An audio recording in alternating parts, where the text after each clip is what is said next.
News కి స్వాగతం. ముందుగా ముఖ్యాంశాలు. వరదల కారణంగా గుబ్బలమంగమ్మ జల్లేరు జలాశయం, శ్రీ కరాటం కృష్ణమూర్తి ఎర్రకాలువ జలాశయాల గేట్లను ఎత్తిన అధికారులు, దిగువకు విడుదల చేసిన వరద నీరు. వేలేరుపాడు మండలంలో కారులో కొట్టుకుపోయిన వారిని సురక్షితంగా రక్షించిన రుద్రంకోట వాసులు.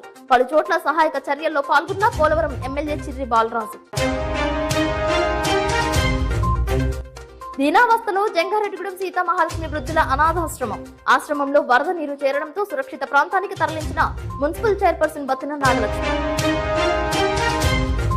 వరదల కారణంగా కొట్టుకుపోతున్న వంతెనలు, కోతకు గురవుతున్న కాలువగట్లు, అప్రమత్తమైన అధికారులు.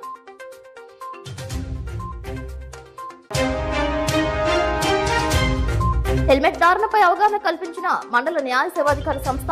పలు సూచనలు చేసిన సిఐ రాజేష్ కుమార్.